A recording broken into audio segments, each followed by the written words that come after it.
غزني له تېرې جمعې راهیسې د وسلوالو طالبانو د بریدونو شاهد و. په دغه ښار د طالبانو د برید 4 ورځې دوام وکړ. د امنیتي ځواکونو په وینا اوس د دې ښار وضعیت عادي شوی. په کابل کې د غزني د اډې د مسافرین وایي چې غزني په وروستیو 2 لسیزو کې داسې سوځېدلې او ملکیان یې نه وژل شوي چې د دې 4 ورځو په جګړه کې وشول.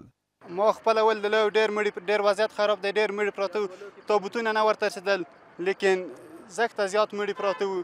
ډېر بد حال دی په غزني کې. اتې 2 شپې کابل ته ورسېدو، زه خو مسد وضعیت ډېر خراب و. زه اوس بخیر بېرته ځو، وضعیت څنګه دی زه معلومات هم نه لرم.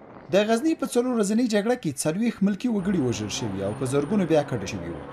وحید الله هم له خپلې کورنۍ سره له غزني کابل ته کډه شوی. وایي بیرته ستنېږي، خو لا هم د پیښې ویره ورسره شته. طالبان را لکور د جنگ ولو مړي پراته و دور دوی خلک له کورو چې ایستل. بس په غزني د طالبانو د برید په داسې حال کې لا هم د خلکو په ذهن کې دی چې افغان حکومت د ملګرو ملتونو په ملتیا په کابل کې د ترهګرۍ د قربانیانو د یاد د نړیوالې ورځې یادونه وکړه. دې غونډې ته د بشري حقوقو د خپلواک کمیسیون مشر کمیسیون په تیرو 9 کلونو کې 4,000 ملکي وګړي چې د ترهګرۍ قرباني شوي ثبت کړي دي. په دې شمیره کې 4 سلنه ټپیان او 4 کې وژل شوي دي.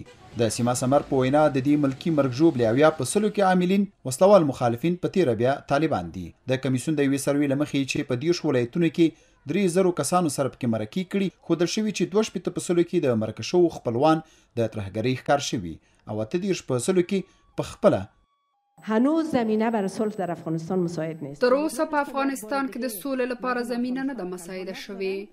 هیله لرم چې نړیواله ټولنه یو ور بیا د افغانستان خلک یوازې پرې نږدي چې بیا د ترهګرۍ قرباني شي.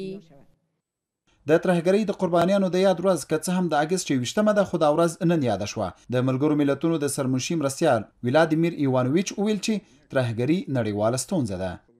Unfortunately, violence بدبختانه تاوتریخوالي په ټول افغانستان کې د عامو خلکو ژوند له منځه وړی دی. د ویناما د راپور له مخې د دې کال په لومړیو 6 میاشتو کې 15,000 نه زیاته ملکي مرګ ژوبله رامنځته شوې ده.